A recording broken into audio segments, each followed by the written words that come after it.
Okay, so pag-usapan po natin yung very interesting Senate session kahapon May 25, 2026 kung saan nagkaroon po ng away at sagutan between the majority and minority members ng ating Senado po of the Republic of the Philippines.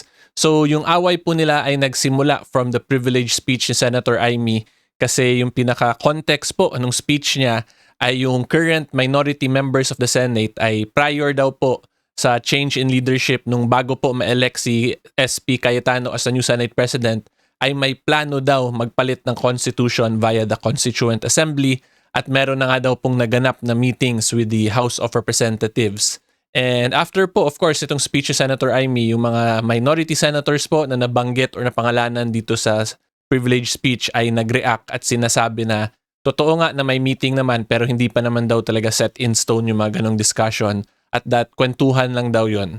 Okay, so ang gagawin ko na lang po today para mas maintindihan nyo talaga ay more on commentary po itong video natin. Meaning, ipi-play ko po yung mga actual statements ng ating mga honorable senators. And I will be giving my personal commentaries and possibly legal discussion din po kung may makita akong mga legal issues. Okay, so good day po to all of you, my fellow taong bayan, mga kasimor. At yan po ang video natin for today. Okay, at para po klaro talaga, ipakita ko lang din sa inyo yung Senate of the Philippines na YouTube account kasi for one reason or another ay hindi ko po mahanap yung video kahapon. So yung kahapon was supposed to be the Senate session number 6, May 25, 2026. So kita nyo po dito, Senate session number 68 na yung nakapila or naka-waiting kasi 3 p.m. yan later. And then after that, yung meron lang is the Committee on Migrant Workers, May 25, 2026. Streamed one day ago. And then yung Senate Session 67 nga po ay wala dito sa YouTube account po ng Senate. So because of that, ang gagawin ko na lang po ay itong sa SMNI Digital na version ng Senate Session kahapon na video yung papanoorin natin. So I'm just going to be using SMNI kasi tingin ko hindi naman po siguro ako i-copyright strike ng SMNI. Sa mainstream media po kasi hindi natin sure baka ma-copyright strike tayo. So just to be safe, we will be watching the copy from SMNI Digital. And to start things off po, unahin natin of course yung kay Senator Amy Marcos na privilege speech. And this one po pala naka 1.5x para mas mabilis po tayo at makakover tayo ng mas madaming discussion. A short video containing documentation, footage, and statements directly connected to the ongoing efforts toward term extension and charter change. With your permission, therefore, may we now direct the technical team to play the video presentation. Bakit nagpalit ng liderato sa Senado? May I be allowed to humbly move to declare all seats vacant, Mr. President? With 13 affirmative votes, 10 negative votes, and 1 abstention, the positions in all the positions in the Senate is hereby declared vacant. Bakit ito nilusog? Bakit patuloy ang pananakot? Talagang garamadan, obvious, hindi isang majority. Bakit may panggigipit? Pinakakasuhan ng Ombudsman si Senator Rodante Marcoleta ng plunder at indirect bribery. Bakit may pambabaluktot na kwento? Nililito nila ang publiko. Ang kanina ay naganap alas 4 ng hapon. Ang barilan, alas 7. Nagmamalaki nilang may nangangusta na si Camille Villar ang unang nag-update. Saka sila nagsilatay. Last convo, 4 p.m. Text chat, 10 p.m. Bakit may demolition job? Bakit may pait? Bakit hindi matanggap? Napakaraming bakit. At narito ang sagot. Pero bago Ang daming bakit. wasakin muna natin ang kasinungalingan. I, Alan Peters Ram Cayetano, having been elected to the position of Senate President. Hindi nagpalit ng liderato para sa impeachment. Hindi totoong pinapakalat ng mga nabulaga. Ito this time, medyo nagkabulagan. Ang impeachment ay labanan ng numero. Hindi ang mga Duterte aligned ang dapat mangamba, kundi ang mga sa umpisa pa lang ay may hatol na. Ang sinasabi sir ng ibang mga Salan pa kritiko, nung itong Senate nabulagaan. leadership shake-up ay tungkol lang daw sa impeachment. Lahat na i-connect. As I told you, may 12 kami eh. Si Bato is 13. So kahit nawala naman siya, ang pinag-uusapan dito is whether or not you will be able to get 16 votes. Hindi siya pagmumulan ng 16 votes. Wala siya doon eh. 12 kami. Bakit kami magkukung? May 12 na kami kung ang pinag-uusapan lang natin ay impeachment. Actually, 9 lang ang Okay, so i-clarify ko lang. Yung sa impeachment, lagi po yung 2/3 of all members of Senate po yung magic number dyan. So yung 2/3 is 16 and that is because if you read po the constitutional provision, ang nakalagay po kasi doon 2/3 of all members. So when you say of all members, yung composition po na nakalagay sa Constitution which is 24. So regardless po kung hindi umattend si Senator Bato or mapadala talaga siya sa The Hague eventually, hindi po magbabago yung number. 16 po yan palagi, yung bilang talaga dyan. So tama naman to, itong sinasabi nila Senator Marcoleta. So it's more than the required votes. But that's not the point. Ang ano kasi pinipilit nilang i-connect doon. Kaya ako natatawa. What is the connection there? Gusto pang ipa-inhibit ang mga tinatawag nilang Duterte-aligned senators. Nananawagan pa ng partial kuno at pagiging patas, pero sa publiko, may mga pahayag na hindi makakatakas. While VP Sara is in power, the threat of a full-blown Duterte comeback is still a very real and present danger. Bakit ganito ang desperasyon? Bakit hindi maikubli ang gigil? No. Bakit natataranta ang lahat? I move to endorse to the Senate the resolution setting forth the articles of Okay, so comment lang tayo.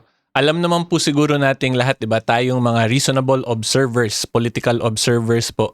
Alam natin na there are really two factions po sa Senate currently, yung mga anti-Duterte and pro-Duterte. Or in this context or in this case, yung mga anti-impeachment versus pro-impeachment. So, maging ano lang sana ba, maging fair and maging honest kasi obvious naman kung sino yung mga ayaw for impeachment because of their political leanings at kung sino yung gusto for impeachment because of their political leanings din. So, mahirap naman yun na ituturo mo lang sa kabila tapos ikaw ay neutral ka daw or impartial.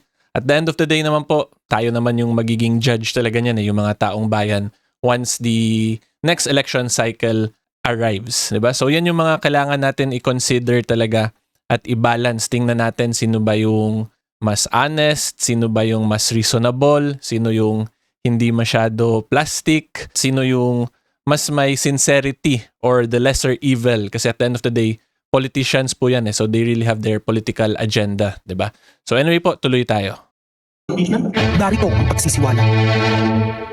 Noong April 22 sa Soler, nagkita si Tito Soto at House Speaker D para pag-usapan kung ano ang papakialaman sa 1987 Constitution habang nakaupo si Bongbong Marcos. Kasama ni House Speaker D ay si South Cotabato Congressman Ferdinand Hernandez. Kasama ni Soto ay ang dating Senate Secretary na si Mark Mendoza.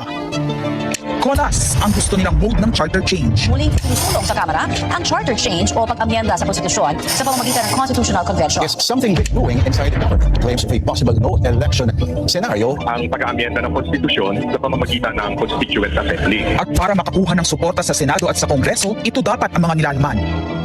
Dapat ma-extend ang termino ng mga senador at congressmen na mawawala na sa pwesto by 2028. Ang eleksyon sa bawat senador ay magiging by region.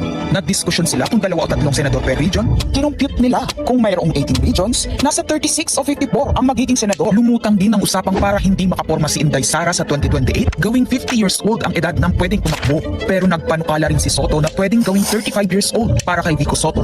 Dahil ipagmamayabang niyang kayang talunin ito si Inday Sara. Meron ako idadagdag maganda, Vicky. Ibaba natin at ang presidente at 35. Ito galing ng bata ngayon Magagaling Ibigay na natin sa mga kabataan ng pagpatakbo nitong bansa. Baka puro matinupay na ilagay natin. Baka sabihin nila, Senator Soto, this is to siguro allow your nephew, ba, si Vico, na tumakbo. Sabi ko na Maging qualified. Sabi ko na mag-iisip sila ng ganun. Wala. Hindi ko naisip si Vico. Ang impormasyong ito ay So, una lang comment lang masasabi ko.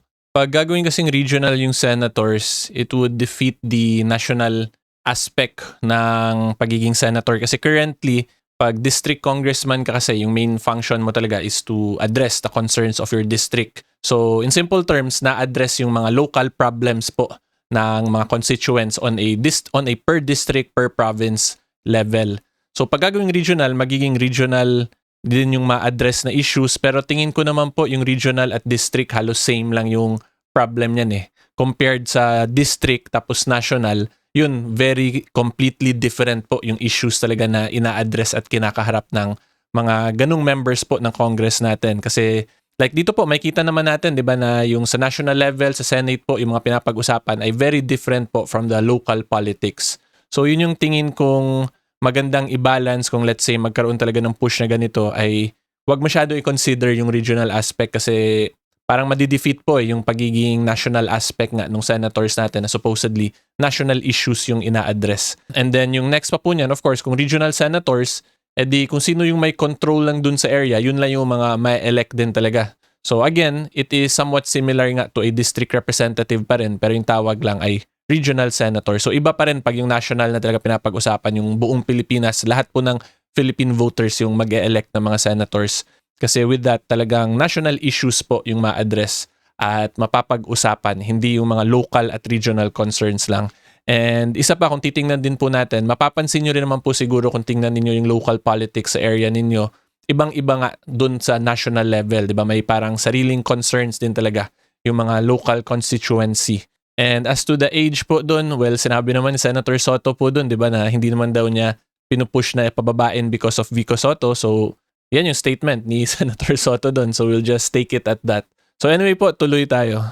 Ay mula mismo sa kasama sa meeting. Kasama din nila ay isang congressman, isang gobernador, isang retired military officer, isang dating may mataas na katungkulan, at 5 mula sa private at business sector. Kaya ba binaliwala ang panawagan ng taong bayan? Kaya ba binaliwala ang paalala ng Iglesia ni Cristo? Eh hindi po nagbabago ang bilin ng Iglesia ni Cristo Nason na ang Iglesia ni Cristo po ay tutol sa impeachment.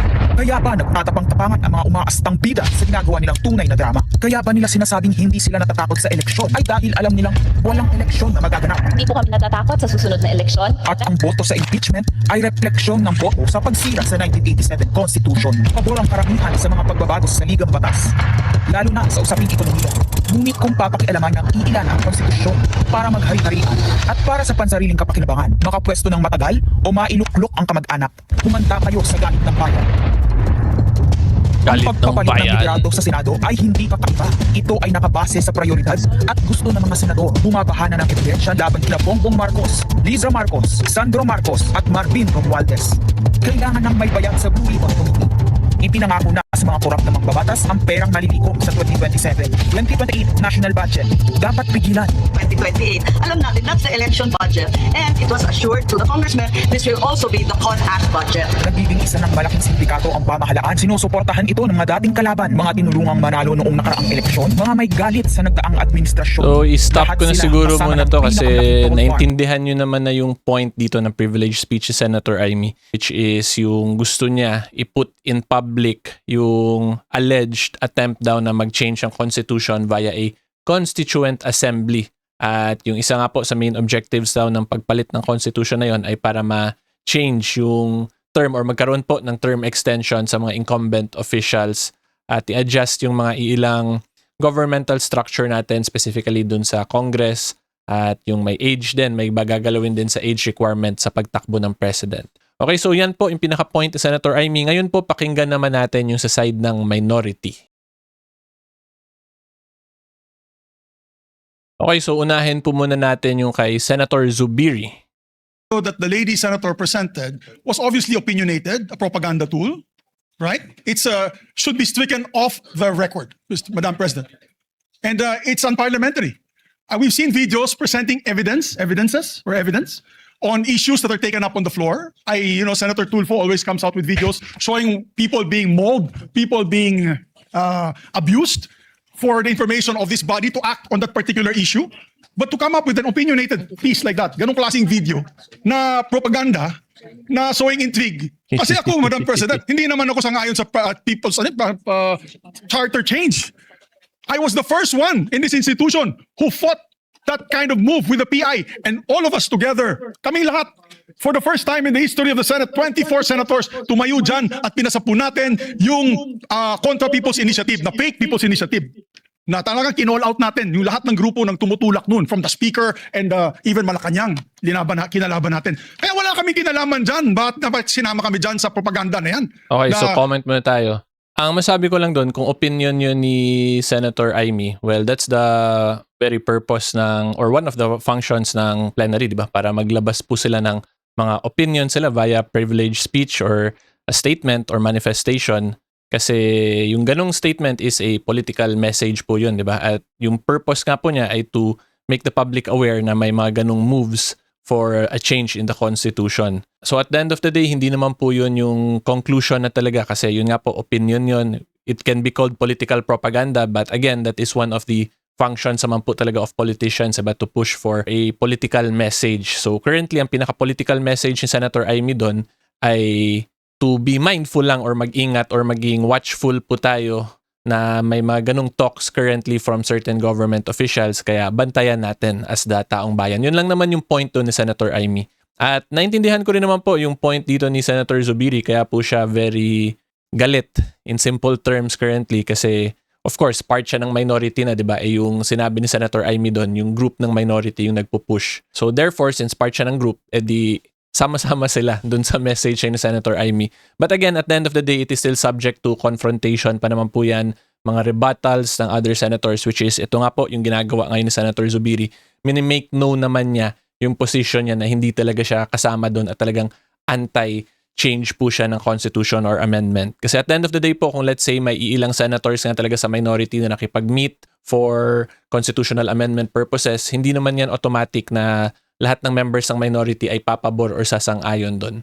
So yun yung dapat i-point out dito ni Senator Zubiri kasi currently based sa narinig ko sa kanya sa statement, parang yung gusto niya i-point out lahat daw ng sa minority is ayaw ng ganon.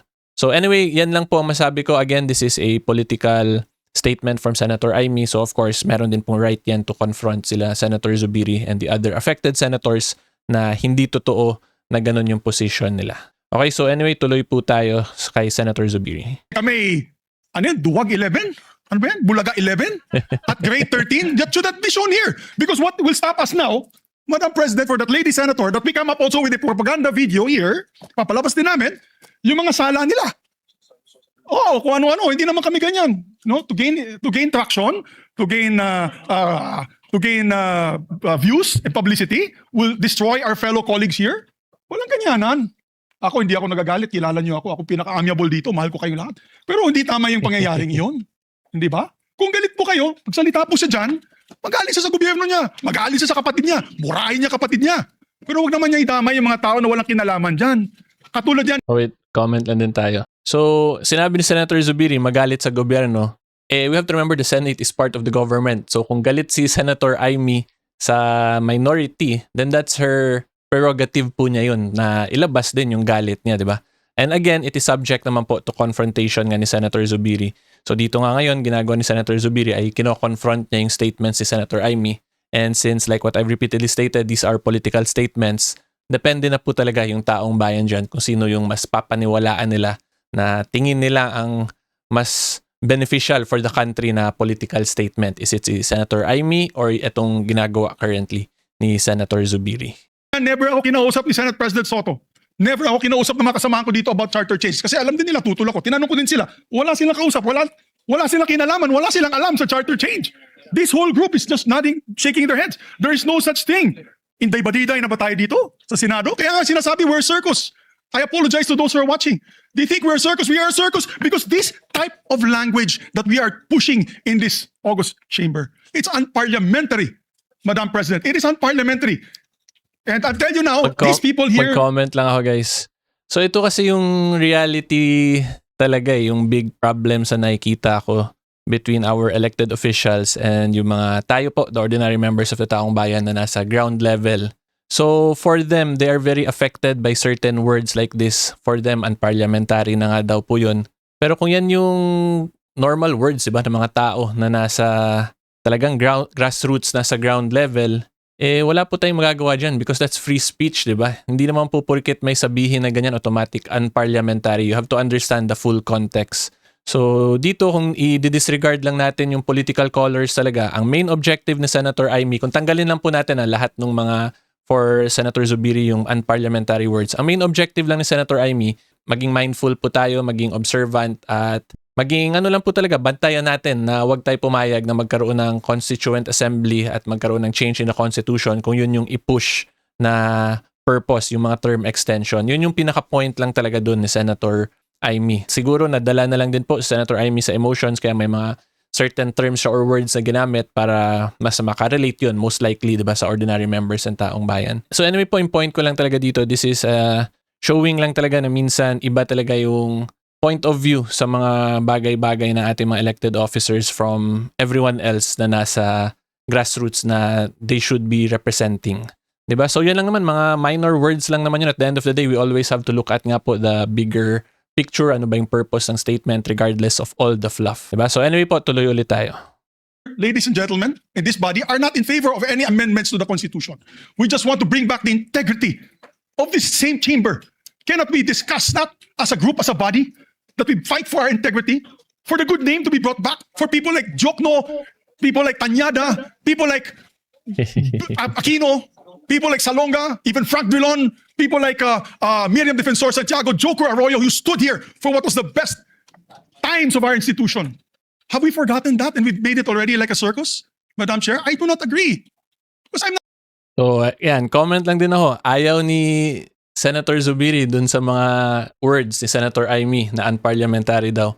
Ngayon dito, he is calling the Senate as a circus, di ba?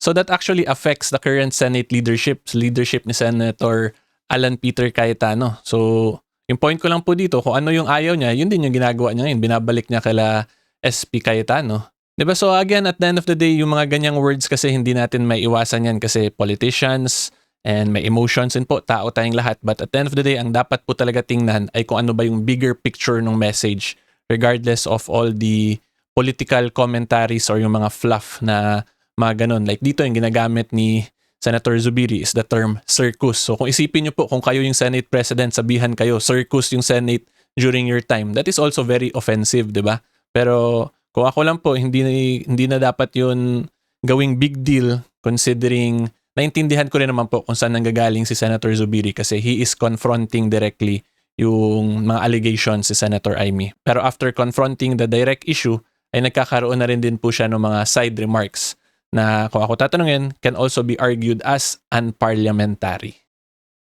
I'm not Macamarcos.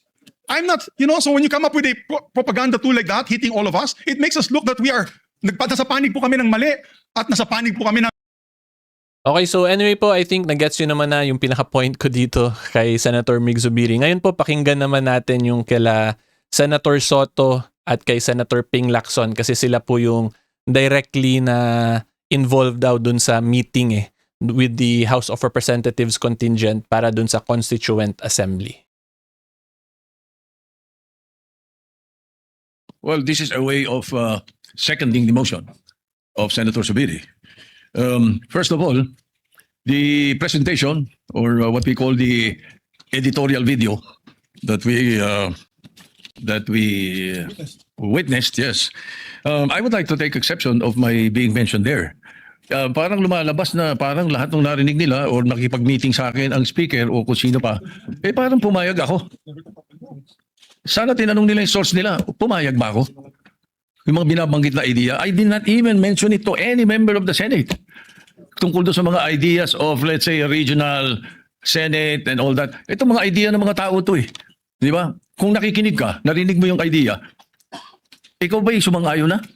Dahil narinig mo? For example, in my case, I have never been in favor of charter change. Never. Wait. Quick comment lang muna tayo, guys. So kung titingnan nyo rin naman, wala namang sinabi si Senator Amy na nag-agree nga si Senator Soto, diba? Yung main issue lang niya, nagkaroon ng mga meetings between high-ranking officials at mga may retired officer pang binanggit, tas mga from the private sector.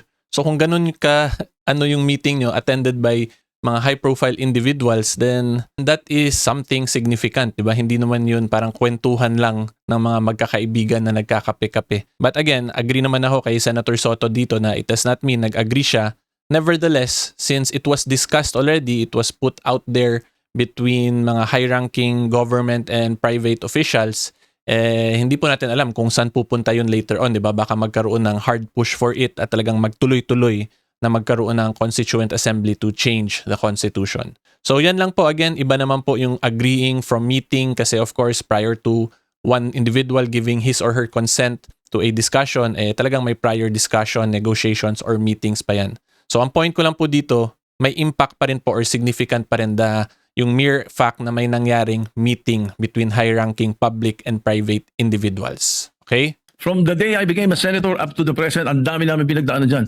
Ang mas gusto ko, CHA. C-H-A. Not charter change. Ang kailangan natin, CHA, character change. That is what we need. Kaya kung let's say may idea ang Speaker of the House, gustong kausapin ng Senate President at sinasabi nila, meron silang mga membro, ganito, idea ganito, nag-idea ganito. Ay, ibig sabihin ba nun, mali na kagad ako dahil narinig ko? Did I agree? Ang sabi ko pa nga, if we're going to change amend, not change amend, ang nabanggit ko. If you're going to amend the Constitution, baka ako pumayag sa isang bagay lang, sabi ko.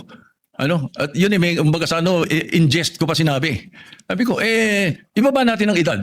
Bakit sa Amerika, 35 years old na presidente? Ang senator, 30. Bakit sa atin 40 and 35? Kaya mali pa rin yung sinasabi doon sa isa sa comment sa the distinguished lady na sinasabi, gusto ko raw iakyat into 50 para ma-disqualify ito si Sara Duterte. That's not true, Mr. President, Madam President. That's impossible. I never said that. Di ba? I have nothing to do with the proposal for any elections of Sara Duterte in 2028. For all you know, I might vote for her. Di ba? Ano ba yan eh? Hindi ba pwedeng porque pinag-uusapan, narinig mo, yun na kagad. At saka lalabas dito na para bang ako yung nakikiisa. Okay, so yan, may comment lang muna tayo guys. At least inamin ni Senator Soto dito na talagang may meeting, 'di ba, between high-ranking individuals nga po. So again, wala naman po tayong question kung whether or not he consented or not. But again, prior to consent, meron po talaga yung negotiations nagsisimula. So the mere fact nga po na may meeting, may discussions na, may pinapag-usapan pa, may input din siya na gusto niyang ipa-amend, then yan, may possibility na kung hindi to nabantayan ay baka magtuloy-tuloy, di ba? So yan lang po ang kailangan talaga natin ditong take note na meron ngang meeting at lahat naman po ng bagay ay nagsisimula from mga meeting or mga discussions, diba, before it comes into fruition or bago po nagkakaroon ng agreements at consent to mga certain terms, so on and so forth. So at least klaro na po na meron talagang meeting as stated himself dito ni Senator Soto. I have nothing to do with the allegations of Chacha. I heard the proposals. I never brought it up to my colleagues, any one of them. Hindi ko binanggit eh. As a matter of fact, there was one time na sinasabi yung meeting daw namin, Senator Lacson was there. He dropped by because he had the board meeting. Tapos sabi ko, tama-tama, nagkamali siya ng pasok. Andun lang, well, actually, it's not a room. It's just the VIP area. That's open, very open. Sabi ni Senator Lacson, anong ginagawa nyo rito? Nagkamali ako ng pasok. Hindi, sabi ko, nagkwentuhan lang kami. Sabi ko, at tinanong ko pa siya, ilan ba yung kwartong pinapagawa sa new Senate building? I even asked him that. Bakit? Sabi niya, why? Ito kang kako, yung mga congressmen gustong gawing regional. Gusto nilang gawing 36 ang mga senador. Sabi ko, tatanong ko kung kakasya ron. We were joking. So comment lang tayo muna. So again, to all of you po, my fellow taong bayan, this is another reminder na in simple terms, sabihin ko na lang po diretsahan, parang out of touch po talaga yung mga senators natin minsan sa mga sentiments at nararamdaman po ng mga ordinary members na nasa grassroots level. Kasi for them, di ba, sabi niya, nagjo-joke lang daw sila, nagbibiroan about constitutional change. Pero sa atin po kasi, of course, especially tayong hindi happy sa current administration, that's a very big deal. Di ba? May it be biruan lang sa kanila. Pero yun nga po, yung mga biroan na yan, yung mga kape-kape na yan, mga meeting-meeting, dyan po nagsisimula yung mga ideas eh. 'Di ba? So, this is just a reminder lang po sa ating mga honorable senators na for them, it may be a simple act of joking around. But for the ordinary members po ng taong bayan ay malaking impact po yan kasi tayo po yung affected talaga sa mga government actions. 'Di ba? So, yan lang po. Again, in simple terms, this is another reminder po na yung politicians talaga natin minsan ay parang hindi naiintindihan yung sentiments po ng mga ordinary members of the taong bayan. Okay, so anyway po, pakinggan ulit natin. Mga source na nakikinig ng mga kwento, parang they make it sound sinister. Mag-iingat po tayo sa mga ganong kwento. Hindi ko sinasabing hindi nangyari. Yung nag-usap kami, nakita kami. As a matter of fact, you will not be surprised.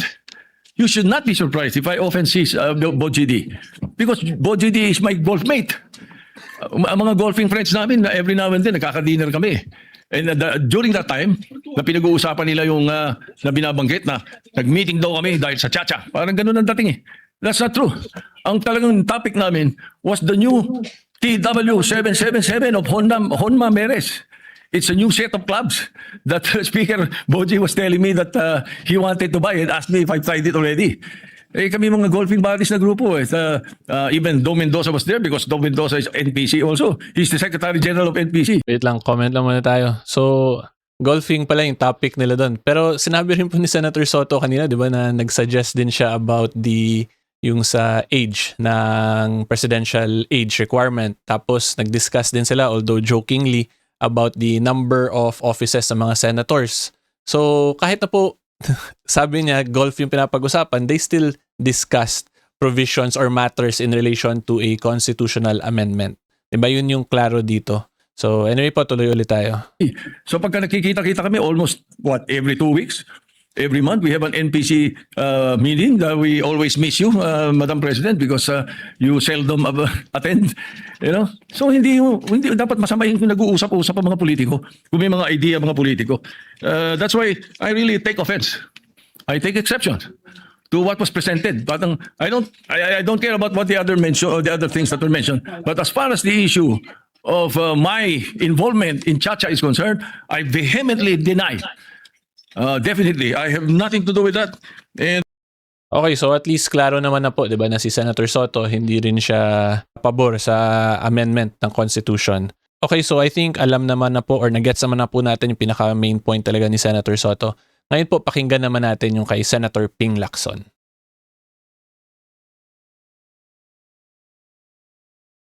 Speaker of the House, kung pwedeng increase yung number of senators to 36 from 24. Ang naging role ko naman doon, kasi tama-tama, ilan ba yung kwarto doon sa Senate building? Sabi ko 65 kasi yun ang request ni Senator Pimentel at that time. He was also thinking of increasing the number of senators. So 36 lang kailangan. So after that, and I confirm na probably ako yung sinasabi ni Lito Banayo na source because immediately or the following Thursday, we used to have this Thursday eating club attended by Lito Banayo, Gringo Hunasan, and several other personalities. Some former senators, former congressmen, incumbent congressmen, sometimes Governor Rudito Albano would be there, ex-Congressman Suplico, and several others. So ako naman, walang out of, wala naman seryoso sa pag-usapan. So I shared, sabi ko, kanina nga pala nung Monday or Tuesday, sabi ko na napapag-usapan na i-increase yung number of senators. So parang kwentuhan lang yon. Kung seryoso yon, hindi ko ikukwento kasi sensitive kung seryoso. And I also confirm the manifestations of several... So again, comment tayo guys. This is another reminder na minsan yung senators nga natin na hindi talaga naintindihan yung sentiments ng ordinary members of the taong bayan. Kasi according to Senator Lacson, kaya daw niya kunento kasi akala niya hindi seryoso. So masasabi ko lang po dyan, kung ako po makarinig na may ganong kwentuhan between senators, members of Congress, the Speaker himself, and the former Senate President, tingin ko po or isipin ko seryoso yun kasi constitutional amendment ang pinapag-usapan, di ba? We are talking about amending the very foundation of our society as the Republic of the Philippines. Tapos yung mga nag-uusap po or yung nag-meeting regarding that ay the highest ranking officials po sa bansa natin. So we have to remember yung Senate President, that's number 3 in line. President, Vice President, Senate President. Tapos yung next po after that is the House Speaker. So kung isipin po ninyo yung number 3 and number 4 highest ranking official sa bansa natin nagmi-meet, ay kung ako po makarinig niyan as an ordinary member of the taong bayan, ay isipin ko po talagang seryoso yung ganong discussion. At kung ako po or yung mga other individuals po na members ng taong bayan ay hindi happy sa current government natin, syempre ayaw nila makarinig niyan na may ganung push na mag-change ng constitution, tapos magkakaroon ng term extension, tapos magkakaroon ng increase in the number of senates, gagawing regional. Kasi yung lahat po ng mga provisions na yun ay very self-serving sa mga nakaupong officials natin ngayon. Kaya normal lang naman and reasonable na mag-react ng hostile or maging mindful nga po or mapanuri yung mga taong bayan na nakakarinig ng mga ganung klaseng mga kaganapan. So, ang point ko nga lang po dito, maging mindful talaga yung mga honorable senators natin. Kasi for them, it may be joke-joke lang, biro-biro lang. Pero yun nga po sa ating mga ordinary member ng taong bayan, ay big deal yun siya considering the circumstances and the status po of our government. Okay, so anyway po, pakinggan ulit natin si Senator Ping. In the minority na never naming napag-usapan yan in as many caucuses that we held or we had in different places.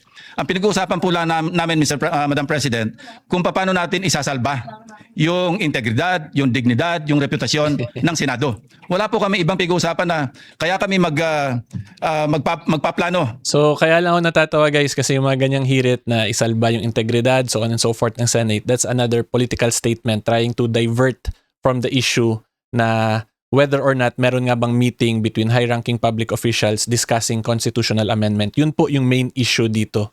Yung ganyan na nire-refute nila or nire-rebut or nire-redirect po nila to the integrity issue, yung clowning issue ng Senate currently, that's a political attack naman towards the group nila Senator Cayetano. Kasi currently, yung political attack against them is that nakipag-meet sila for Constituent Assembly to change the Constitution para dun sa mga self-serving provisions nga na term extension at changing the age requirement for the presidency. Diba? So kung makikita po nyo, these are political statements or political attacks from both factions ng ating Senate, the minority and the majority. Pero at the end of the day po, it would really depend on us, the taong bayan, kung sino ang mas papanigan natin. At tingin ko naman po siguro decide tayo niyan eventually kung sino yung mas reasonable at kung sino yung mas pabor sa Republic of the Philippines na position. Ito bang sa minority currently or itong sa majority na pinapangunahan ni Senate President Alan Peter Cayetano. So makinig pa tayo ng konting statements from Senator Ping and then yan, tingnan lang po natin na kung ano mag-take pa. over sa Senate leadership, para sa CONAS, never. I confirm their earlier statements, Madam President. So, kanina nabanggit ni Minority Leader Tito Soto na ang unang press statement ng ating distinguished Senator from Ilocos Norte, kaya raw babaguhin yung age of qualification. Itataas daw from 40 to 50 para ma-disqualify si VP Sara kasi hindi pa siya mag-50 in 2028. Baligtad po ngayon ang sinasabi. At baligtad doon sa katotohanan, dalang narinig ko usapan nila, ibababa yung age ng mga senador. Hindi po si Presidente. Mga senatorial candidates, ibababa from 40 to 35. Nagbiro pa nga ako, ng Presidente, nagbiro pa nga ako, sabi ko, partner, para ba kay Vico Soto yan? Nagbiro pa, in jest. Of course, Mr. President. Madam President. Yung po yung takbo ng usapan. So, paano nabuo yung story? Okay, so I will just stop it there na lang kasi I think clear naman na yung pinaka-position talaga dito ng minority at ng majority. So again, yung pinaka-position po ng current majority via the privileged speech of Senator Amy ay maging mindful lang po, mapanuri, maging watchful po tayo, the ordinary members of the taong bayan, against mga moves para i-amend yung Constitution, lalo na po pag yung mga provisions ng amendments na yan ay self-serving sa mga incumbent officials. Tapos ang pinaka-position naman po ng minority dito ay they admitted na nagkaroon nga ng ganong meeting pero for them, biro lang daw yun or kwentuhan lang between friends. Tapos yung pinaka-issue daw po na dapat i-address talaga ay hindi yung meeting na yun kasi yun nga, biro lang, kwentuhan with friends, golfing, discussion. At yung mas malaki daw ang problem na need i-address talaga ay yung current integrity ng Senate na dapat maayos daw po. Okay, so yan po ang two positions dito na nagbabanggaan. And I leave it to all of you po, my fellow taong bayan, mga kasimor ko, kung sino yung papanigan ninyo at tingin ninyong mas beneficial sa Republic of the Philippines na position. After this video po, gagawa rin ako ng reaction naman, papakinggan natin yung side ng majority, yung nag-explain si Senator Marcoleta at si Senator Cayetano. Pero for this one, hanggang dito lang muna kasi masyado na po tayong mahaba. Kita-kits po tayo doon sa pangalawang video din.